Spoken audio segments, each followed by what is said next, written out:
Hello, everyone. Welcome back to the Wednesday edition of the Canada Immigration Live Q&A. I am Mark Holthe, and it is, wow, it's fun to be back. It's been a little while. I've been on some vacation, and it's great to, be able to reconnect with you. Now, in fairness, I was very busy yesterday because of the post-grad work permit announcement, finally. And I spent a lot of time probably about 3 hours of live answering questions, explaining the ins and outs all over on our YouTube channel. So if you have not yet checked that out, slide over to our YouTube channel and you'll see here yesterday that we did the initial one. Cedric jumped on and Alicia as well.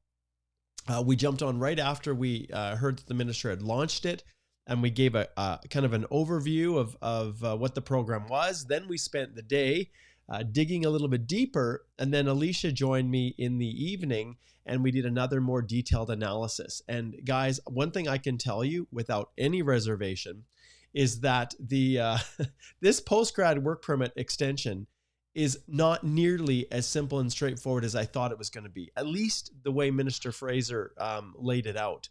And we'll talk a little bit about that. We'll talk about anything you guys want to talk about today in the live Q&A. It's open season. It is Canadian immigration. So you can post questions. The key to getting your questions answered is to make sure that they're general applicability to everyone. If you say, Mark, how can I immigrate to Canada? I will click on this one right there, which is slide over to our firm and book a consultation with one of the lawyers here in our firm. That's typically what I do when the question is very specific, because that's legal advice. But if you have a question that is going to benefit everybody, and the more general, the more applicable it is to everybody, the more likely you are going to get it answered. But it is great to have all of you here, and it's exciting. So let's clear some space, and let's just say, give a shout out to the people that are connecting in. I didn't get this one posted because we were so busy producing the videos yesterday for the new postgrad extension announcement that we didn't get this live stream announced. And so I'm suspecting there's going to be fewer people here today than normal, but that's okay. We will be able to get to more questions. All right. So we've got Matthew tuning in here. Great to have you, Matthew. We've got Jonathan. Hello, Jonathan. Christopher, it's good to see you as well. Let's see who else we have here. We've got Dahl. Hello, Mark. Hope you are doing great. Good to have you back. I am very happy to be back. Then we've got other people. Prabula says, any luck for 474s anytime soon? If it's a general open draw, the answer is no. If it's targeted, or if they do big, large cohorts in the draws, I don't think that's going to happen, but I think it's probably unlikely right at this moment, Pravula, that's the case. Okay, Nadia, good to see you. Axel, hello. We've got the textile engineers here. Hello, good to see you. Binod's tuning in from Toronto, and please do post where you're listening from. I'm now really, really liking the fact that we're getting people all over the world. And so please do post where you're tuning in from, because I love to see that. Okay, now in terms of questions, hold off on your questions and I'll give you the green light, because I do want to talk about a few things before we transition into the questions.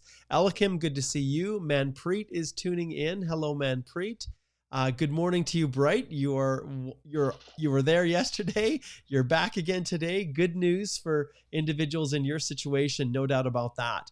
And Bright, I'll look forward to connecting with you. Now, one of the things we talked about yesterday is that, Bright, for the full course, I think probably I'm going to do it around 7 to 9 p.m., the full masterclass. And some of you are probably wondering, Mark, what are you talking about?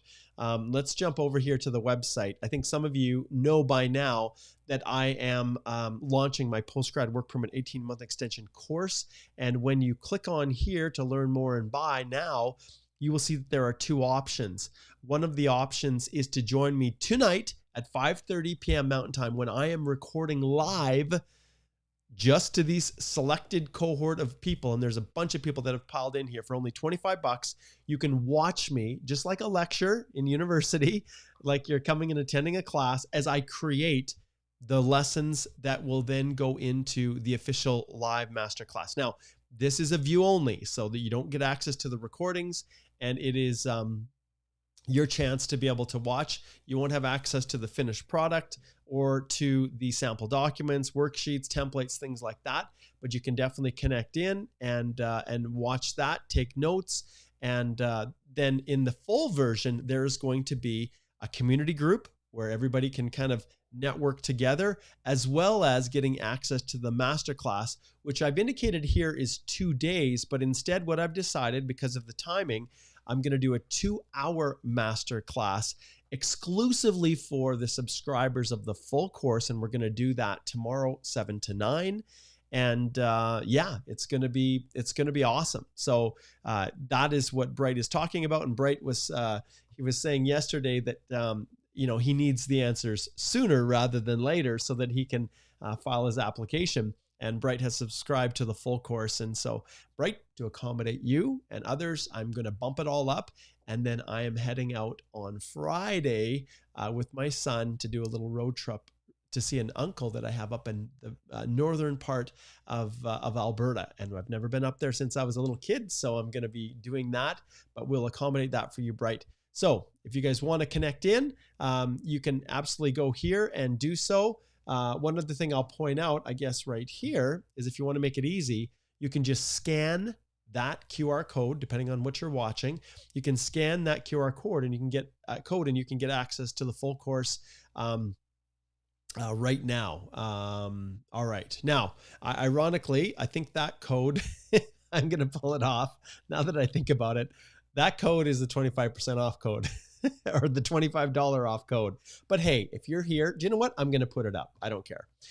If you guys subscribe to the full course now, you're watching it, and you click on that code, you'll get $25 off the regular price. And so even if you connect in and you subscribe to the $25 live access, you can easily upgrade and get credit for that 25. So it's basically $197 less the 25 to have access to it.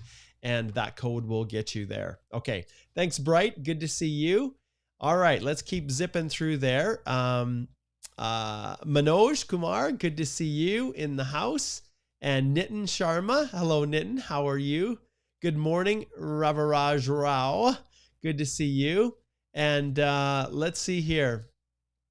I'm just giving shout outs here as people connect in, and then we'll get to the questions in a little bit. So hold off from the questions.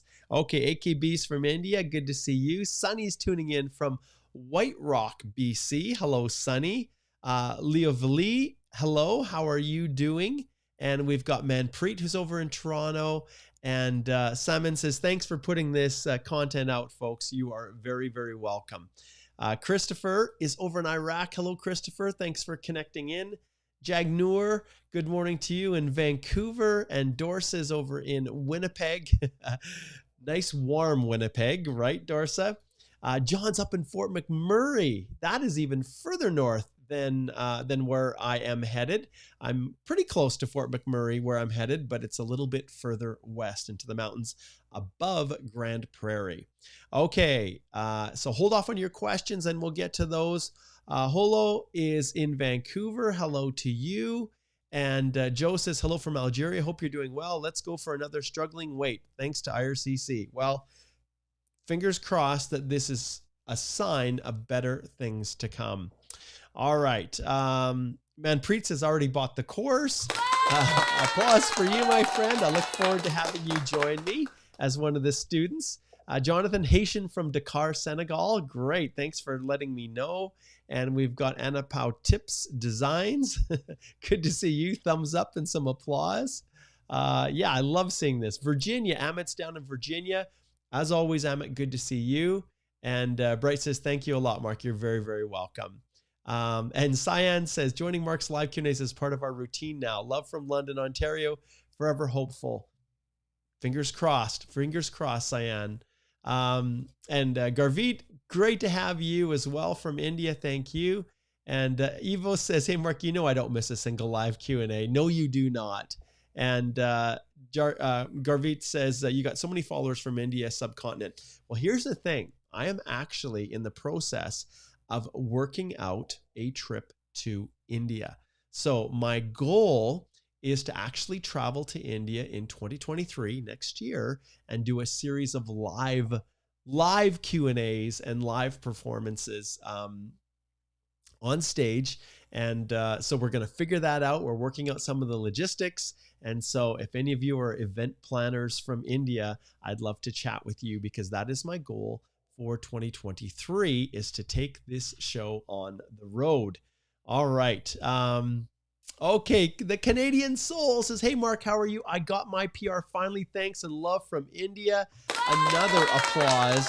That is awesome. I'm so happy. Another faithful follower there, the Canadian Soul. That's awesome. Okay, and Tahir over on Facebook. Great to see you. Thank you. And Yulonis says, good evening from Algeria. Expecting an ITA today. Fingers crossed, right? And that's a good segue. So let's slide over here and let's just take a quick look. IRCC rounds of invitations EE, and we'll just pull it up here and take a peek.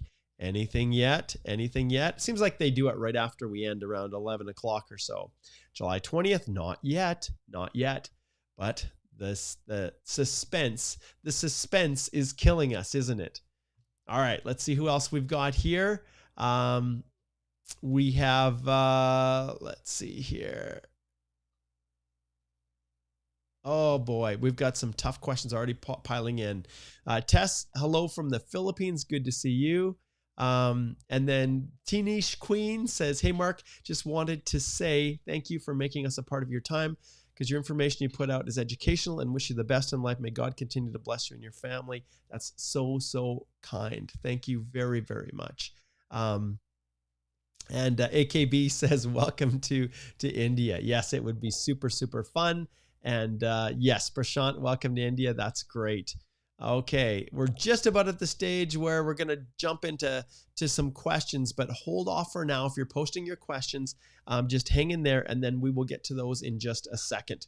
Okay, what I want to do now is I just want to remind everybody, and I'm just going to pull this up, that yesterday was when the minister finally announced the new measures for foreign nationals. And there's some pretty significant things that came from this. And just as a very top of the line kind of highlight here that I want to share with you is that this is inclusive, as we know, September 20th, 2021 to December 31st, 2022.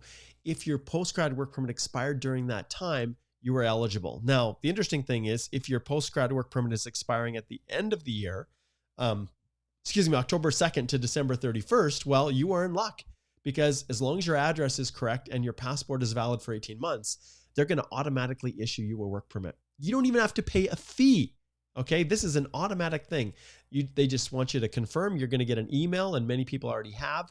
That email is then going to tell you, hey, is your address correct or not? If not, send a response to this email address that they provide you. And if it is correct, don't contact us. And I'm going to reiterate for you guys that are in this window here, absolutely don't contact them, because they punish people who reach out and ask questions. So pay attention, don't contact them.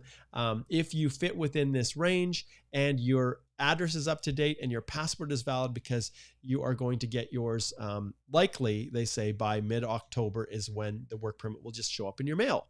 So some people are going to fit into that range, but the vast majority of you guys are going to be here in the September 20th to October 1st, which is my birthday. Then you will need to apply online. And that is what this course is all about. It is designed to walk you through step by step through the whole process. This one here, you watch live as I record it, and you can subscribe right now. This one here is the full access after, with all the recordings and the masterclass available and the documents and the worksheets.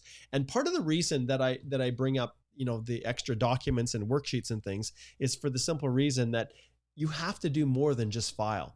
And to get to the right spot, to even get your application to appear in your GC key, so it's in your MyCIC account, that's where you file. They didn't create a new portal. In order to get that even queued up so that you can submit your application, there is a convoluted series of steps where you're actually answering the questions improperly to force the system, with the stupid little wizard that they have at the beginning, to create the portal for you to upload your work permit. And it's not easy. It is very, very complicated.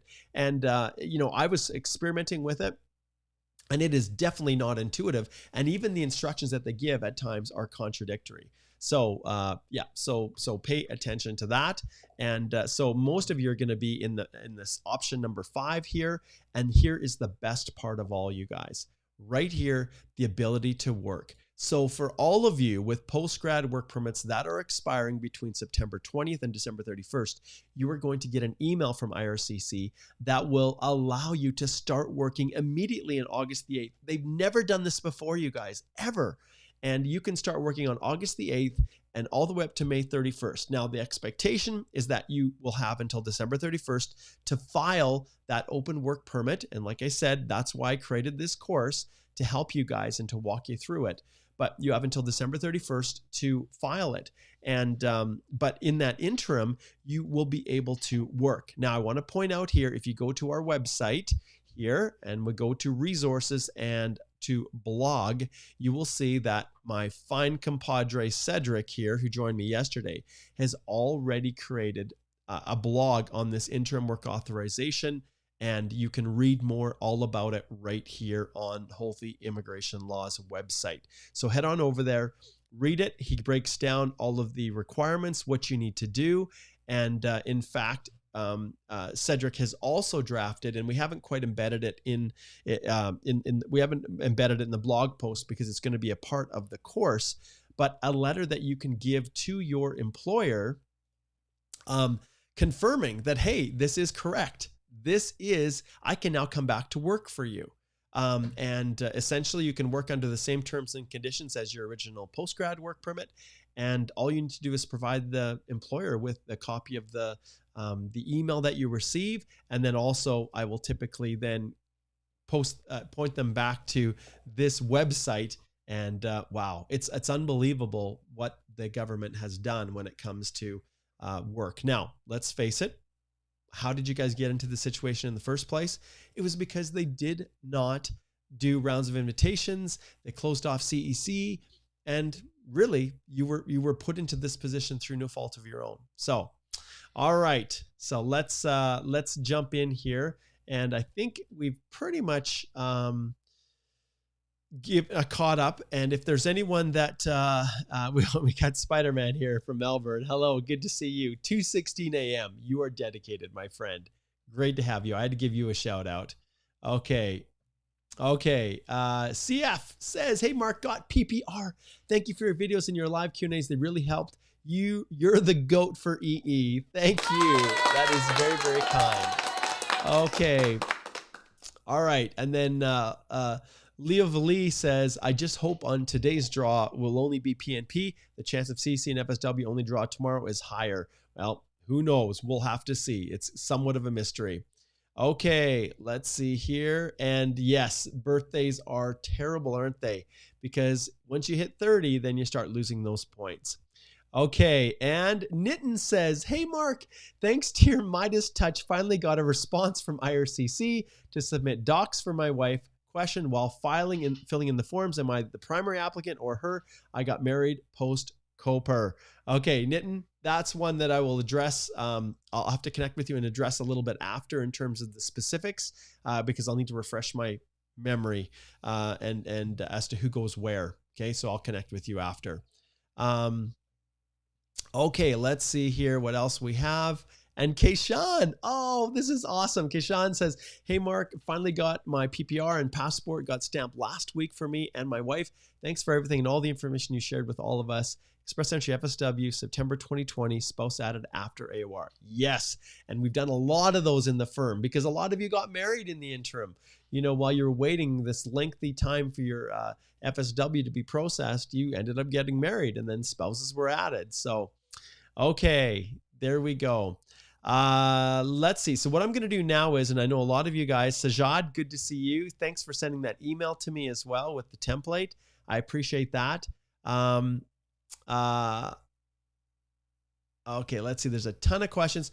Omar, it's good to see you from Somalia. And wow, we've got a ton of people coming through. Okay, as of now, I will officially start answering those questions. So we'll start with Jagnur here, and then we'll work our way down. Remember, you guys, that people are tuning in from LinkedIn, Facebook, and Twitter as well. So if you're wondering, why is he asking people's questions before me? That's why. Okay, so Jagnur says, already on the last public policy work permit extension, will I get email or can apply under this? Another option to apply for 2024 December TR to PR extension is I got AOR. So Jagnur, one of the things when you have acknowledgements of receipt, absolutely, there's the bridging process for you to apply if you've got your TR to PR extension and your AOR. So that's your backup. When it comes to being on the previous 18-month postgrad work permit from last year, there does not seem to be a pathway at this stage for you to be included, at least within the automatic issuance of the work permit. It's not there. And I've dug through the program delivery instructions. I've looked at a number of different things. I have a meeting with IRCC tomorrow, the head officials, to talk about temporary residence. And I think this is probably going to be on the agenda, how they're planning on dealing with these things. And people that are on the old 18-month postgrad work permit, I'm going to bring up whether or not they have the ability to also benefit from this. I'm just not sure if that's the case or not, but we will see. I will keep everybody posted. Okay. Mansoor says, got my PR today. Wow, this is awesome. Thanks, Mark. I owe it to you, man. How do I get my sister here? She's not an orphan and does not fall into any other categories for sponsorship. She is disabled, though. Monsoon, that is a classic one of these, my friend. So I recommend that you slide over to our site and just click on speak to a lawyer up here. It will take you to book a consult and book a consult with one of the fine lawyers within our firm, and we can deal with that in depth. But congratulations, that is fantastic. Oh, that's such good news. We had such dark days and things that I can see light at the end of the tunnel. I can see light, you guys. Okay, Reverage says, hey, Mark, I'm working on a postgrad in NOC A job. My wife is in Canada on a visitor visa and she is pregnant. Can she get her spousal open work permit early by flagpoling, quoting the reasons? Okay, so you're working on a postgrad in NOC A job. So my wife is in Canada on her visitor visa and she's pregnant. Can she get her spousal open work permit early by flagpoling, quoting the reason? Okay, listen, guys. I never send people down to the border. And remember, I was one of those officers unless I know 100% certain who's going to be there, who's going to be adjudicating that work permit, and that it is that the officers are going to be willing to do this. Over the years, I have seen a great tendency for those officers to look for reasons to refuse people.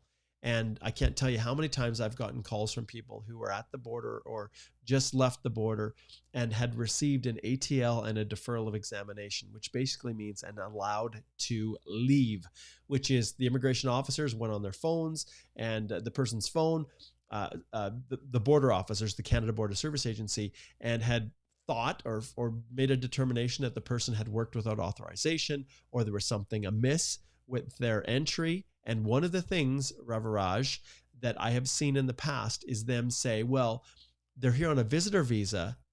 Well, did they misrepresent their intentions? Did they misrepresent when they came in that really they wanted to work and they were really a visitor visa, here just as a visitor?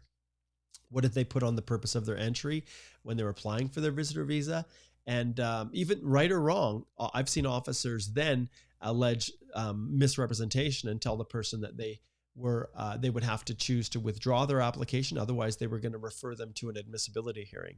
And so because of all of these things, I just do not put my clients in areas of risk. I just don't. Now, I'm very mindful, Ravaraj, of the time that it is now taking to obtain a work permit from within Canada. If we flip over here and we go IRCC processing times, pull it up. I think we're probably at about 160 days, aren't we, you guys? So we pull it up here, temporary residence, and then we go to work permits inside Canada, processing times, 164 days online. So interesting.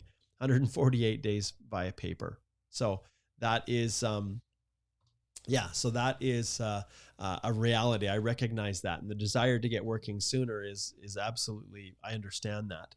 But ultimately, you have to be really, really careful. And if you're planning to do that, Reverage, I recommend that you book a consult and we can chat about that. Okay. Okay, Maju says work experience while studying. Well, you can't count that for the Canadian Experience class if you are a full-time student in Canada. If you were working outside of Canada while you were studying, it's fair game for the Federal Skilled Worker Program.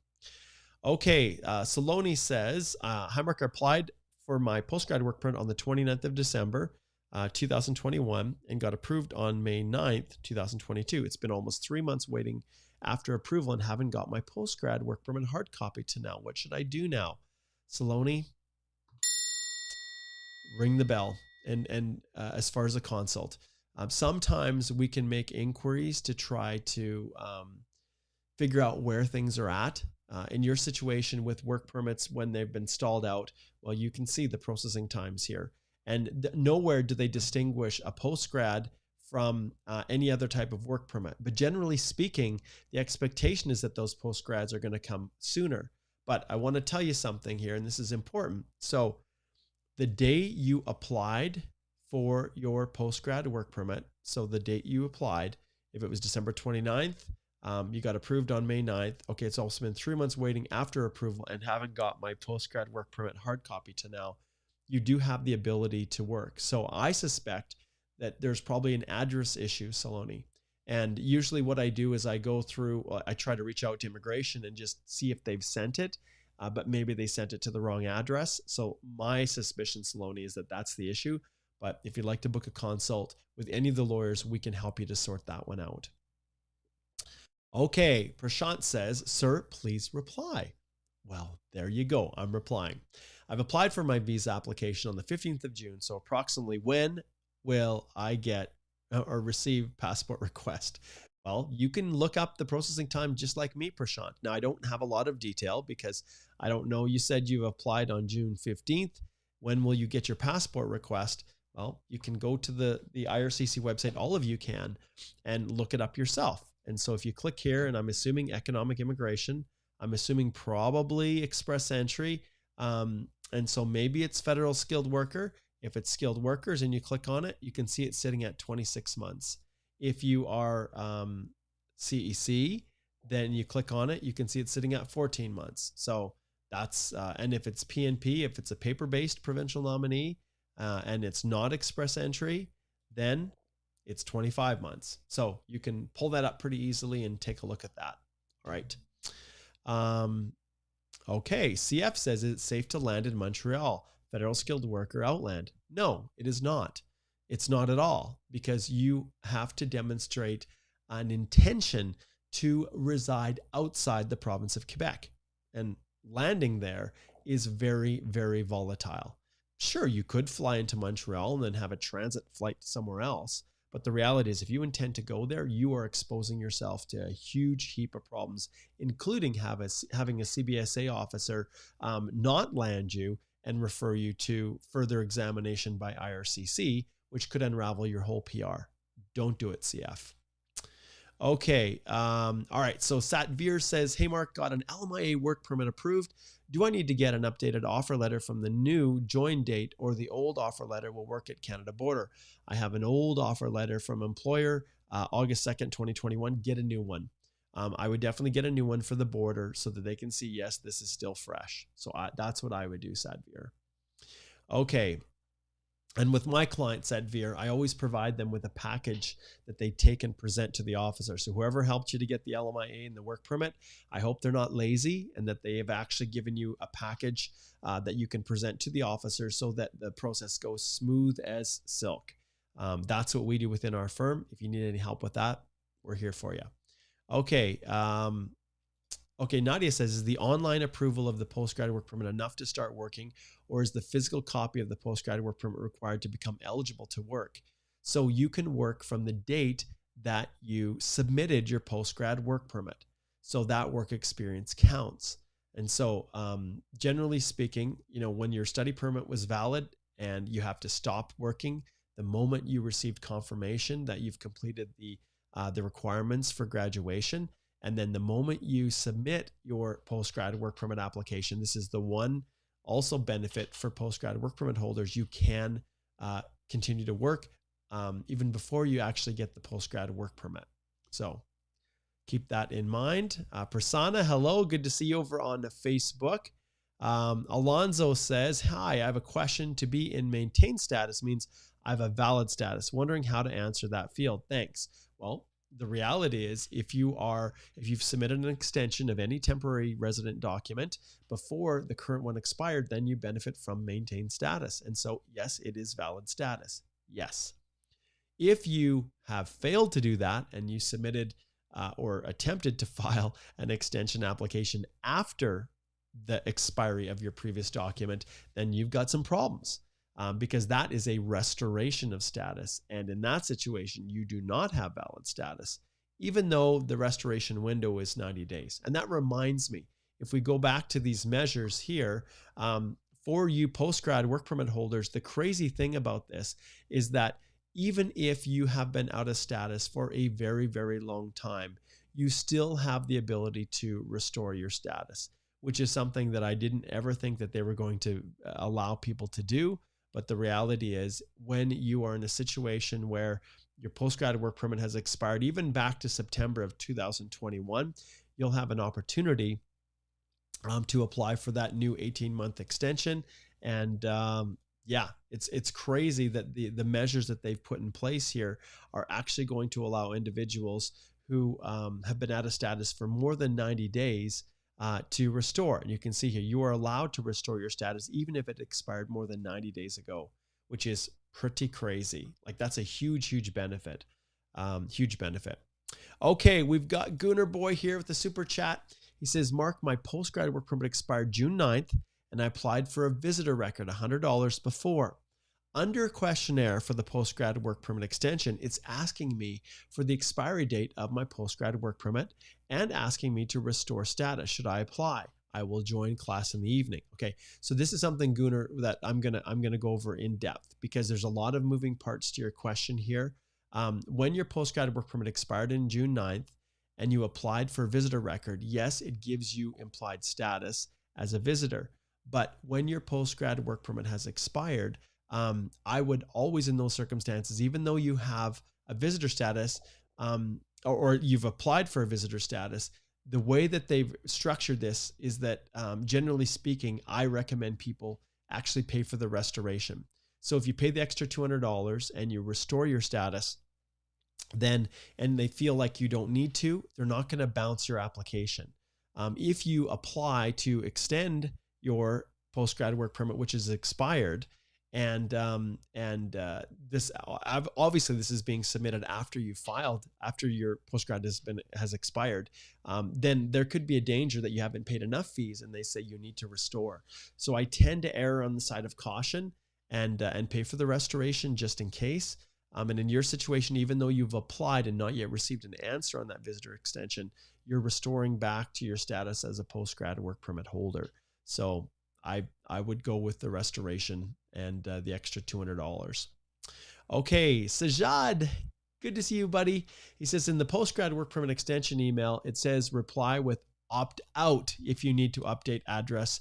The process is confusing. Can you please shed some light on that? Okay, so think of it this way, Sajad. There is someone on the other end who is triaging, and they are looking specifically for emails where they have to update someone's address or move them from category 1 to category 2 in their rollout of the freely given postgrad work permits, the ones that you don't have to do anything for.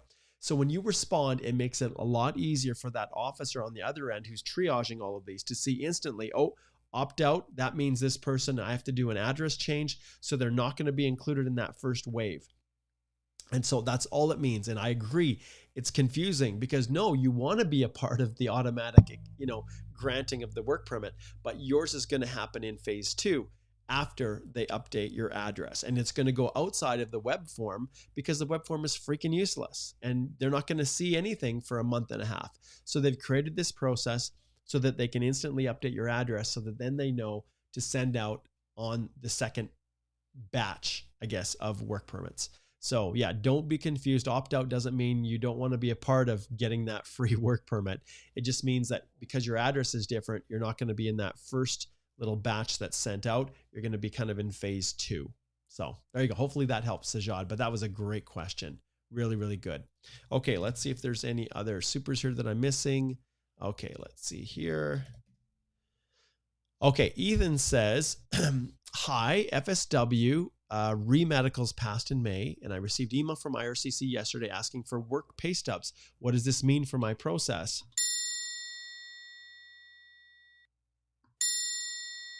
Do you hear that? It means they're questioning whether or not your work is accurate. So this is a serious thing. And Ethan, I recommend that you book a consult so we can go back and take a look. Can I submit bank statements? I don't have all my pay stubs. Okay, this is something that you have to be extremely careful with, because they don't ask for these things unless they're starting to question whether or not you actually did the work that you put in there.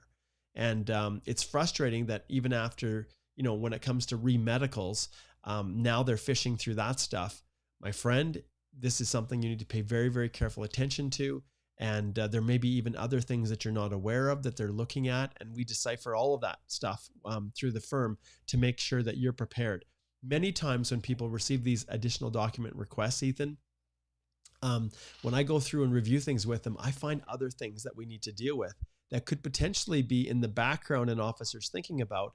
And when we deal with it all proactively, as well as responding to the ADR, then it puts you in a position where you're protected. You're actually, putting a good solid defense in place to protect your application from getting, refused because they feel you haven't demonstrated your work history. So if you've got pay stubs, do everything in your power to collect them, every single one that they've asked for. And if you don't, then yes, you're going to use the next best thing you have, which if you have bank statements that show an automatic deposit of the funds into your account, that's what they're looking at. But sometimes, my friend, in those pay stubs, sometimes they're looking for hours worked per week, and it's not wages. It's not pay. It's has this person actually worked at least 30 hours a week.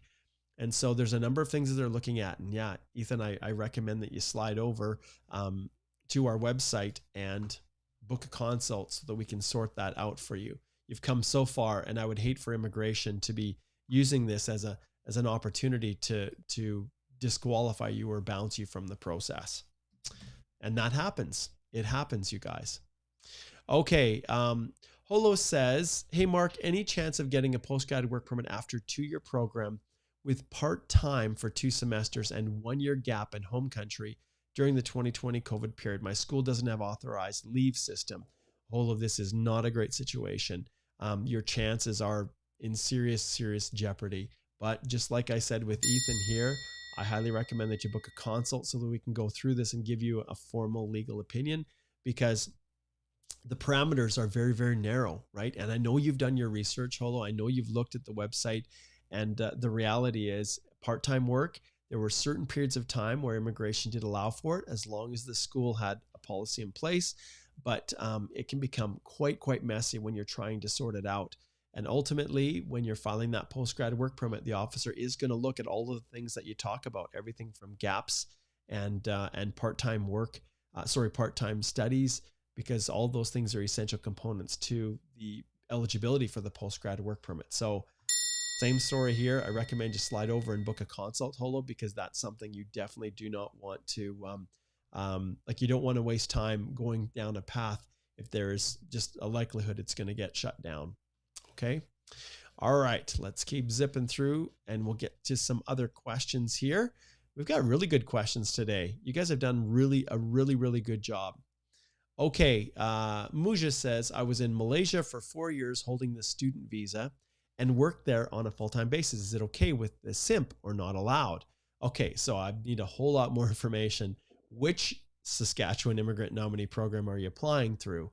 When it comes time to working full-time, the most important thing is that you can demonstrate that you were actually working full-time. While you're studying, I always provide letters of explanation to explain how you could do both. Sometimes people's classes were in the evenings on weekends, but they were still full-time students. And other times, the classes were during the day, but work happened in the evenings. It's not terribly difficult to establish 30 hours per week of full-time work, but I need a lot more information, Muja. And I feel bad. I keep clicking this triangle, but the reality is each of your situations are very, very specific. And that is something I need to get a whole lot more information about in order to answer. Okay, Tanuj says, can we travel outside Canada after applying for a postgrad work permit? If we have a valid TRV, will coming back be a problem? So you can apply, but you know what, guys? I can't tell you how many times I've seen people who got trapped outside Canada after they got their postgrad work permit, and then the time just burned away on their postgrad because they couldn't get back into the country for whatever reason.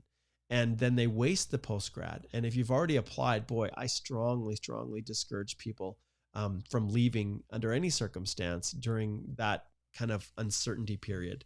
But legally, you can go anytime you want. It's just a matter of being able to get back in. Valid TRV is what you need to be able to board the plane. But yeah, coming back being a problem. If the postgrad work permit isn't issued, then it's up to that officer at that stage to determine whether or not they are going to admit you. And border officers can be pretty cruel. So yeah, in your situation, I never advise people to travel in those circumstances. Okay, IFTEC says, hey, Mark, do I need to provide a police clearance for the U.S.? I haven't visited the U.S. for the last 10 years. What's the possibility of 471? So the express entry process says that you do not need to provide a police certificate for countries that you've lived in for over 10 years ago. So technically speaking, no, you would not, based on the express entry information. But sometimes, I'll be honest, in those circumstances, I will actually go ahead and just get the U.S. police certificate and include it, because it's not terribly difficult to get that.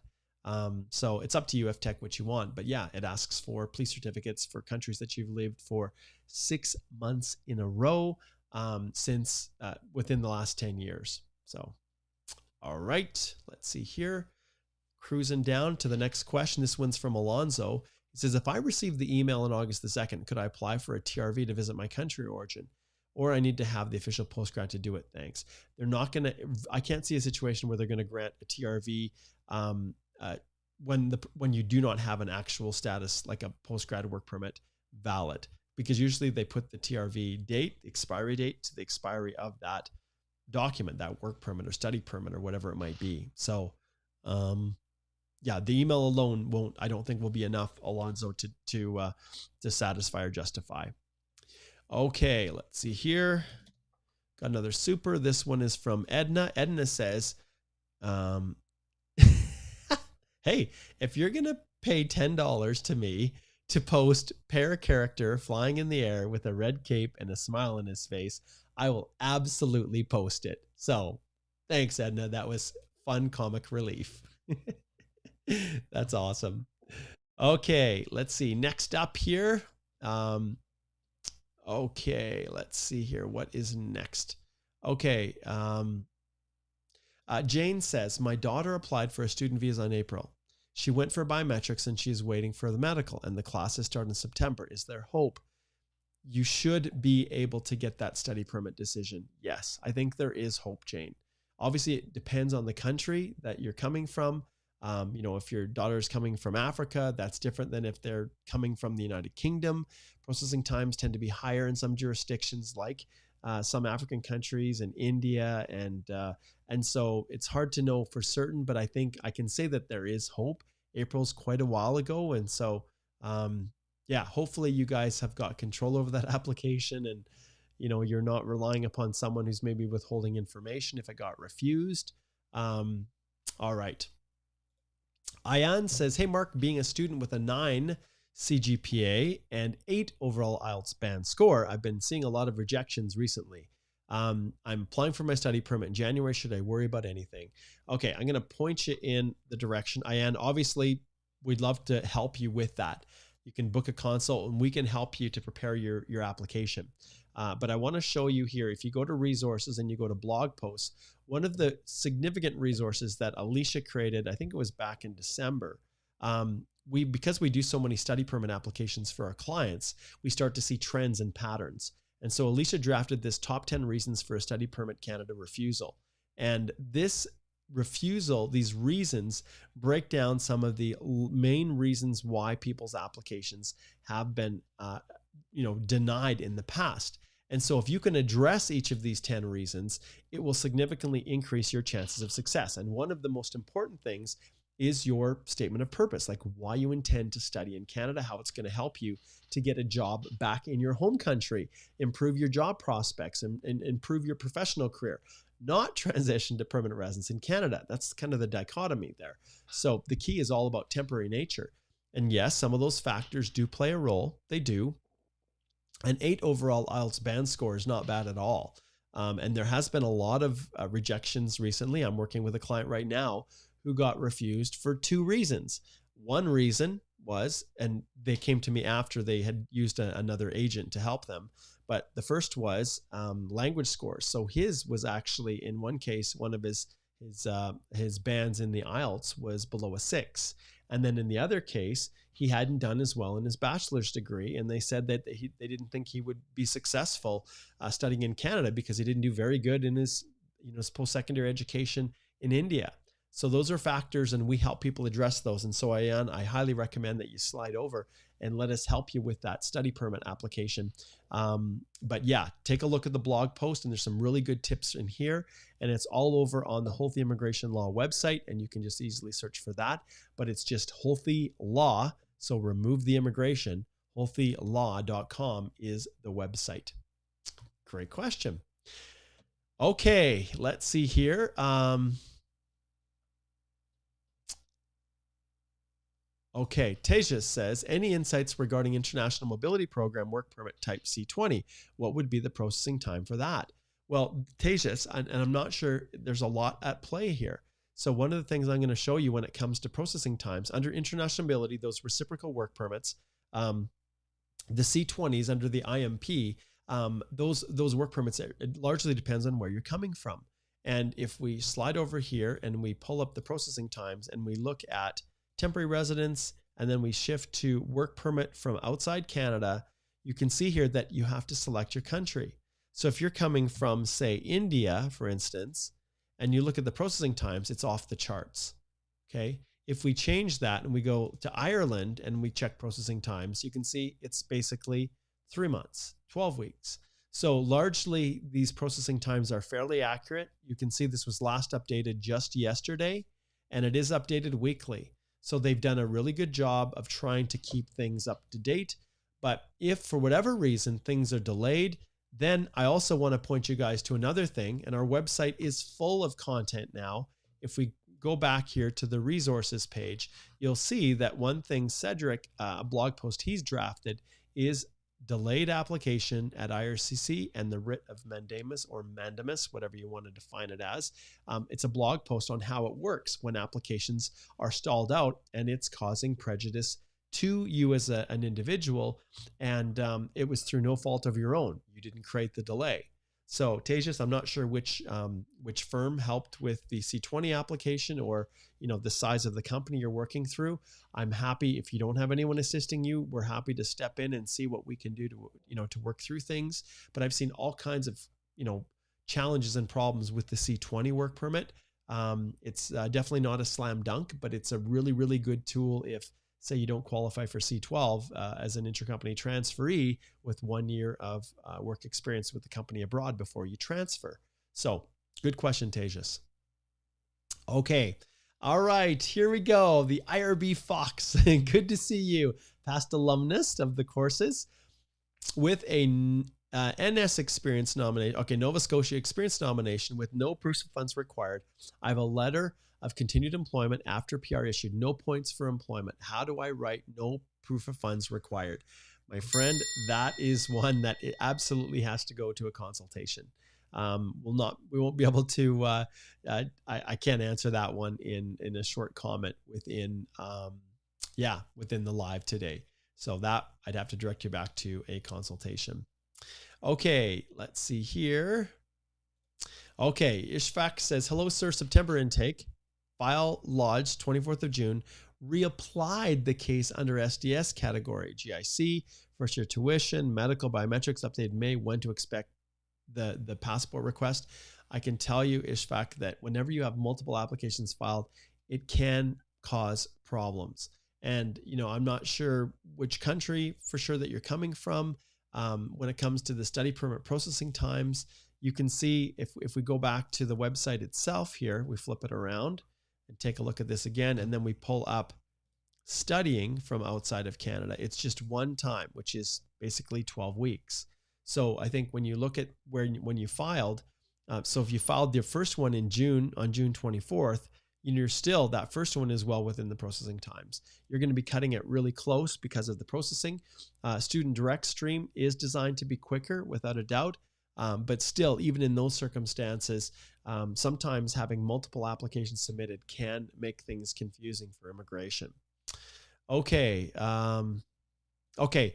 Utko says, hey, Mark, will we receive the interim authorization letter on our CIC My account, or will it be a direct email attachment? Direct email is how it comes. And let me just see here. So I had some people that were very, very kind and sent me samples of their letters yesterday. And so let me just see if I can find one that is good here that I can pull up. And let me just see if I can open this up and share it. It's a little bit blurry. Yeah, it's super blurry. Let's see if I can find another one. Hang with me, you guys. Yes, actually, Jack, yours is good here. Okay, let's see if we can pull up. So this is Jazzy Jack. Super kind to share this with us. Okay, let me see if I can share this with you guys. So which one is this? This one is preview, I think. Yeah, there we go. So this is a sample of the I don't think we have any sensitive information here. No. So you can see this is actually a sample of the letter that was issued, and it came as an attachment within the email, or embedded within the email. And you can see they've got the email addresses that you send it back to, what you have to write, all those kinds of things. And so yeah, that's how it comes. All right, let's jump back to the proper page, which is this one. Okay, quick little free little tip there. And thanks to Jazzy Jack for sending that to me. I really appreciate it. Okay, we got about 7 more minutes here. Let's keep working. And then I got to get back to preps for the course.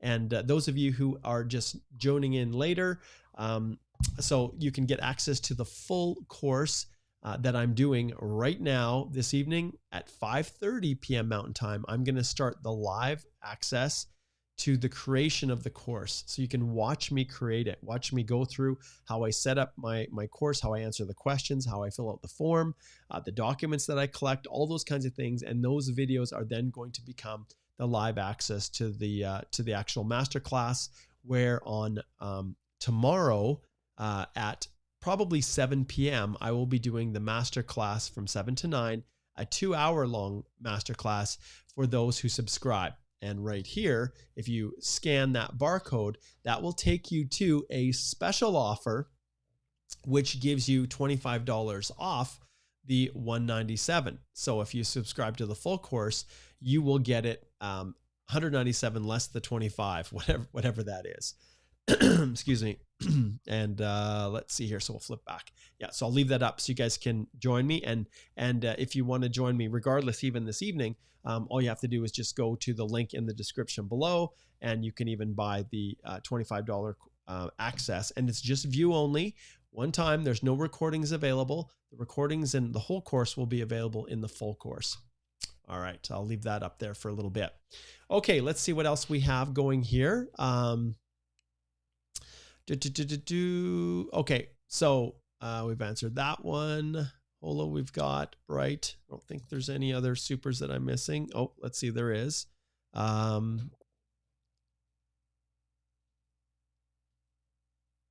Okay, Edna, I don't know what you're posting in there. That was pretty funny. Okay, here's Edna's real question.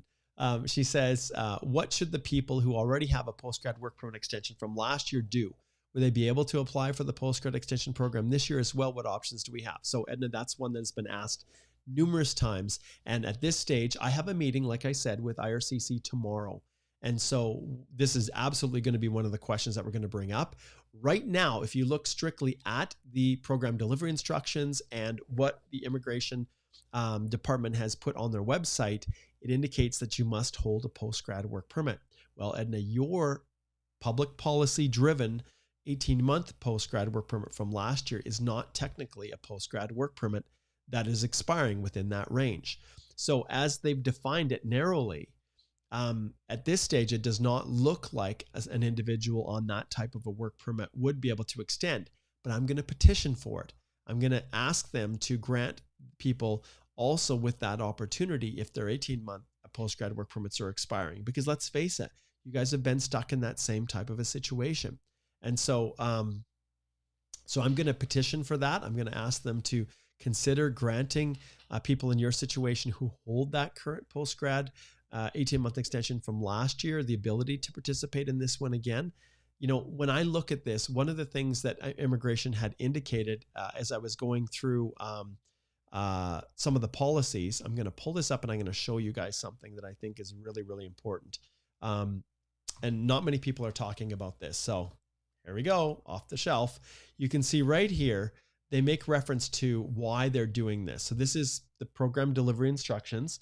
And they say the pausing of invitations to apply for the federal high schooled streams, that's CEC, FSW, FST, under express entry has an impact on you guys.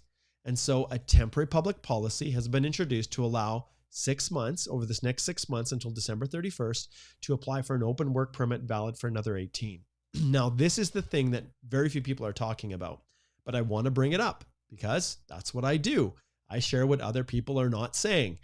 The application period could be extended to align with any additional extension to the pause of the federal high skill streams, which means if they choose to not proceed forward with doing more rounds of invitations, they could at that same time decide to extend. So the way I look at it, there seems to be a willingness to continue playing ball with people when they know that the federal high skill streams are not returning back in full force. And so I think there's a little bit of hope there, Edna. And like I said, I'm going to do what I can to advocate, as I always do with immigration, on your behalves. Okay, Nadia says, I applied for postgrad while SPE under processing, okay, and I had implied status. Do I need physical copy of the postgrad to work or online? Postgrad work permit approval enough. So I think we talked about this, Nadia, already. So when you apply for the postgrad work permit and you say while SPE under process, I think study permit extension, I think is what you're referring to there.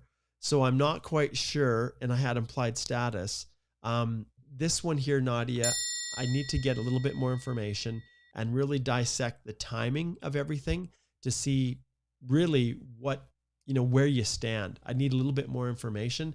And so as I ring the bell, I recommend that you slide over and join us with a consultation so we can sort this out for you. Okay, let's see here. Next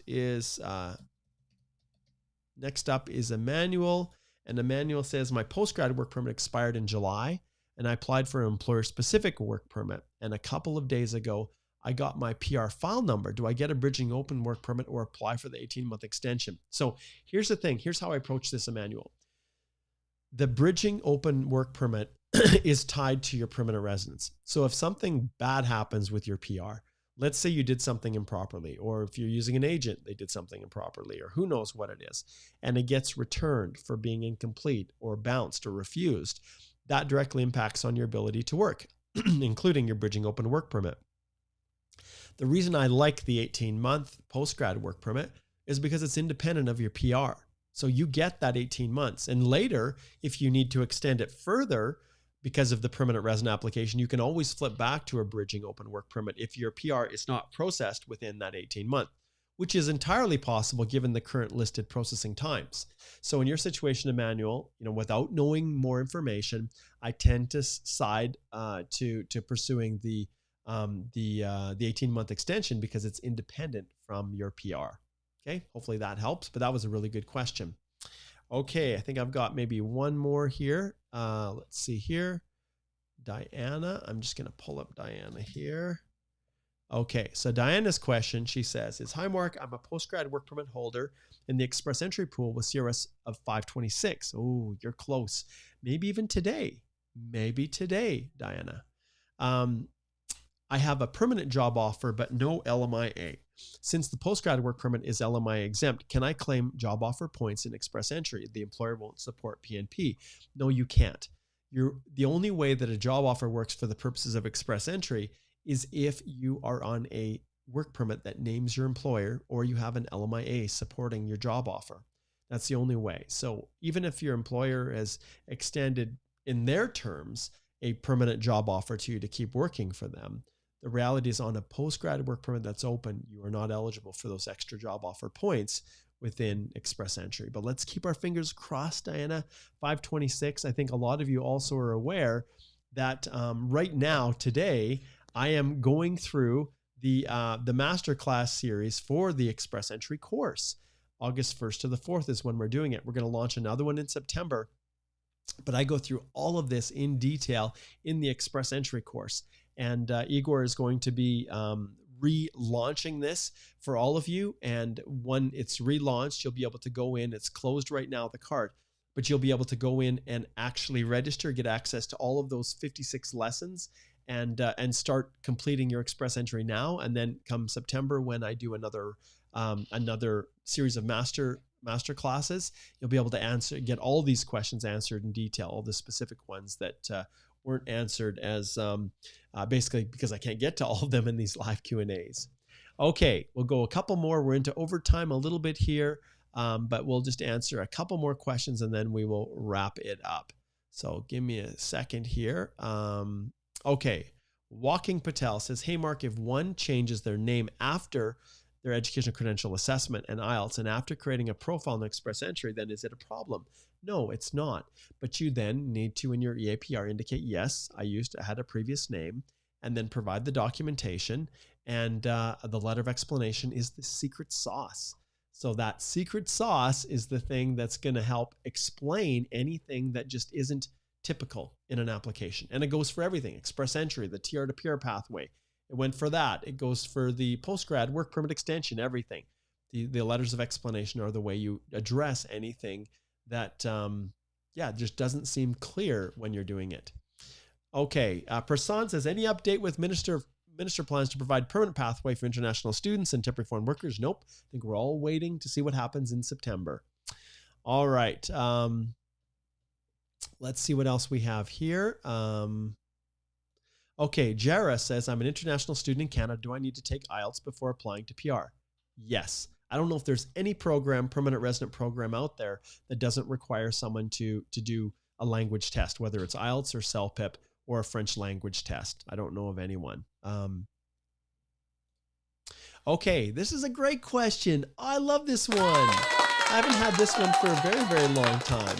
So, Unique Promise TV says, as a full-time student, is it true that I can work full-time legally inside of my school? You can absolutely work on campus. Now, when it comes to full-time legally, I would seriously question anyone choosing, even if they could. I would strongly discourage you from trying to work full-time and study. It's hard enough as it is to get grades. And if you guys want to be successful and you want to get good jobs, you need to be at the top of your class. You need to be really excelling in school. And especially international students, you need to distinguish yourself from your Canadian and permanent resident classmates. And the best way you do that is by doing well in school. So I would highly recommend that you do not work full-time. You know, the whole purpose of your study permit is to study, and work is secondary. And yes, during the breaks, go ahead and work full-time, but I would not do that while studying. You need to focus on school and get awesome grades, and that will set you up for the future. Okay, let's see here. Okay, Yutka says, if our postgrad work permit expires in mid-October before receiving the extension, do we still need to apply for restoration? Okay, so if the postgrad expires in mid-October, so October the 2nd to December 31st is the range, do we still need to apply for restoration? Well, if your address is correct and your passport is valid for 18 months, you're going to get that work permit. It's going to be sent to you. And so you should receive that in the mail. You should probably before your postgrad work permit expires. There's a good chance of that. All right. Okay, guys, great questions today. I'll do one little quick scan just to make sure I'm not missing any supers. Oh, Ethan slipped one in here. Ethan says, can I book a consultation if I am doing my process with another lawyer? Well, of course. If you guys had any idea how many second opinions I gave people who currently have consultants that they've hired and even lawyers, Ethan, I do this all the time. And sometimes people move over to our firm. Other times I say, yeah, I agree 100% with the advice you're getting from your other representative and stay with them. But yes, we do that all the time. All right. That will wrap it up for today. Remember, like I said, today at 5:30 is when my post-grad 18-month extension course, so you guys don't have to wait long at all. We're whipping this out. That is where I am going to be granting live access to the actual recordings so you can watch online as I build out the course. Now, it's going to be rough and tumble. It's not going to be some slick thing because it's actually live recording of how I record the lessons. And so you're going to be able to walk through and see how I structure everything, how I do it. View only, $25. But if you click on the code right here, it will give you the $197 full version access for life, which is really December 31st, 2022, which is when the program comes to an end. But $197 less the $25. You can get access to everything, which is on demand, the final version of the course, the sample documents, access to on Thursday, tomorrow evening even, I will be doing my 2-hour masterclass from 7 to 9, and you'll get access to that. And then the community group where all the questions and you can engage with other subscribers. So all of that is there. And so come and join me. I would love to have you do that. And now I'm going to sign off. So good luck and congratulations to everyone that received their passport requests, that have moved forward when they're in their permanent residence. Those that finally, as of August the 8th, are going to be able to return back to work. And so I'm really, really happy and excited for all of you. It has been quite a journey, hasn't it? All right. This is Mark Holthe, Canadian immigration lawyer, ex-immigration officer, and former high school teacher, signing off, wishing you all the best in this crazy world that we call Canadian immigration. Take care, everyone.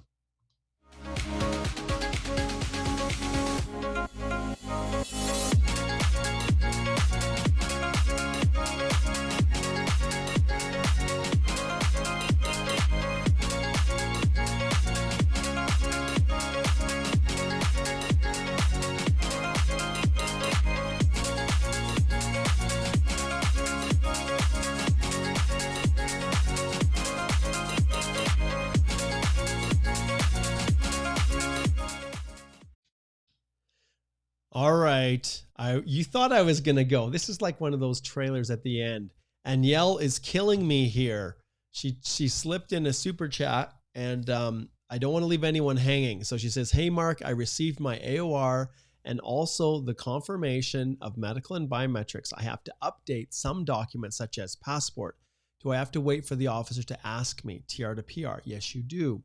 Because going through the web form, they don't allow people to update documents without being requested through the TR to PR pathway. So short answer is yes, you have to wait for the officer to ask. Lots of people have tried to go through the web form and it has not worked well for them. So yes, you have to wait. Okay, now